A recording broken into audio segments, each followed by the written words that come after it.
আচ্ছা চাইছি ভাই, খুব বিপদে আছি, 500 টাকা দিবেন? ভাই তুমি কোনো অন্যায় করো নাই, আর তুমি কখনো আমাদের টাকা পয়সা চাও নাই, আজকেই ফার্স্ট টাইম টাকা পয়সা চাইছো। কিন্তু কেন দিতে পারবো না জানো? এই টাকা পয়সার সম্পর্ক নষ্ট করে। ভাই আপনার কথা বুঝলাম না, একটু বুঝাই বলেন। আর আজকে বিপদে পড়তে দেখে সবাই অবহেলা করতেছেন। দেখো জীবন, এটা কোনো অবহেলা না, এটাই বাস্তবতা। আজকে আমি তোমাকে টাকা দেবো, কালকে তুমি আমার ফোন ধরবা না, তুমি আমার সাথে কথা বলবা না, টাকা চাইতে গেলে তুমি আমার সাথে খারাপ ব্যবহার করবা, তখন তুমি আমাকে আর চিনবা না। ভাই একদিক দিয়ে ঠিকই বলতেছে, টাকা পয়সা দিলে কেউ চিনতে চায় না। বুঝছো? তখন তোমার সাথে আমার সম্পর্কটা খারাপ হয়ে যাবে। তুমি এখন বুঝো, এই টাকাটা দিলে তোমার আমার সম্পর্ক নষ্ট হয়ে যাবে। এই জন্য আমি মানুষকে টাকা ধার দিই না, আমার কাছে টাকা পয়সা পাইবা না ভাই। অন্য কোনো বিষয় বলো, আমি তোমাকে হেল্প করতে পারবো। ভাই আপনার কথাও ঠিক আছে, আর সবাই কিন্তু এক না।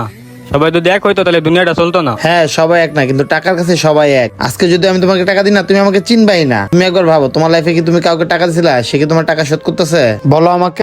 আর ভাই আপনি ঠিকই বলছেন, আমি কয়েকজনরে টাকা ধার দিছিলাম, এবং কি আমার বেস্ট ফ্রেন্ডেরও টাকা ধার দিছিলাম। এখন আমি বিপদে পড়ছি, আর আমি ওরে কালকে সবকিছু বুঝায় বলছি, আজকে কিছু টাকা দিব কইছিল। আর এখন আমি ফোন দিতেছি, ওই আমার নাম্বারটা ব্ল্যাক লিস্টে ফেলাই থুয়া দিছে।